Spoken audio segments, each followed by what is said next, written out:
As the Leaders Climate Summit convened in Belém on November 6, ahead of COP30, global leaders gathered in the Brazilian Amazon heard a dire warning from host President Luiz Inácio Lula da Silva about the urgency of tackling climate change. The loss of human lives and material resources will be drastic. More than 250,000 people could die every year. The global GDP may shrink by up to 30%. That's why COP30 will be the COP of truth. It's time to take the warnings of science seriously. The next day, with leaders still in Belém, climate change showed itself violently in Brazil's far south. Rare tornadoes hit the state of Paraná, tearing roofs off homes, knocking down power lines, and destroying silos.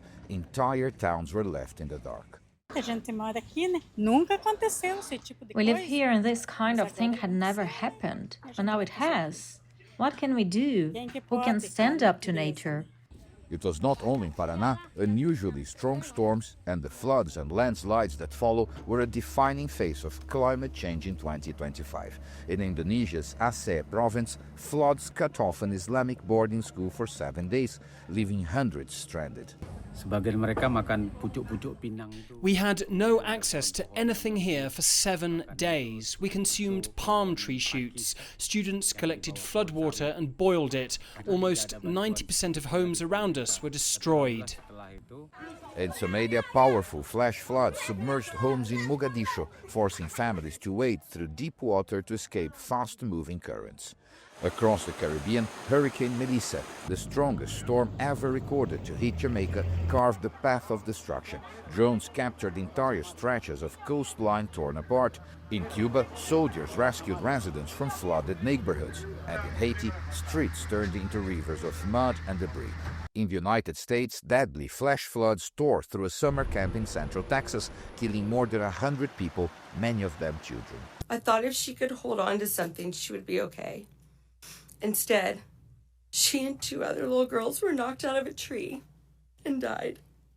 Inside the conference halls at COP30, frustration hit many environmentalists who argue that negotiations are still far from addressing the urgency seen on the ground.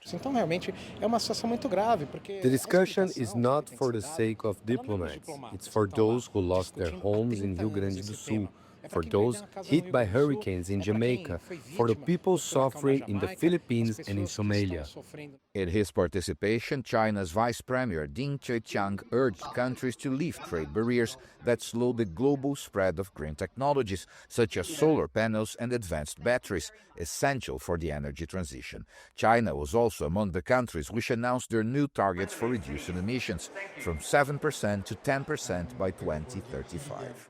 I think we're at the beginning of seeing more leadership from the Chinese side and potentially more struggles and difficulties when it comes to climate progress in many Western countries, in particular the U.S., as they are heavily divided politically on this topic.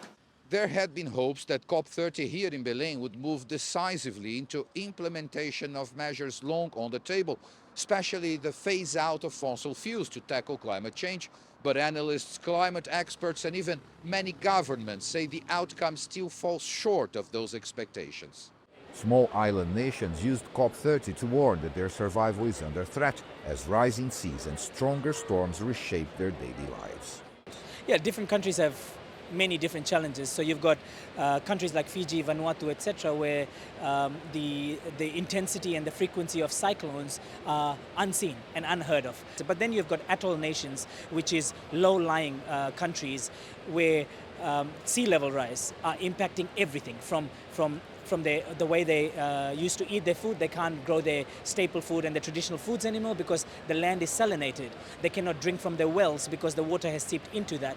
This climate scientist says the world must shift from reacting to disasters to preventing them. We're in the wrong framework. We're thinking about disaster kind of response, but we ought to be thinking about what we do to make our earth and our society and our communities more kind of resilient. But the very best way to really avoid increasing impacts is to reduce our emissions from fossil fuels as urgently as possible.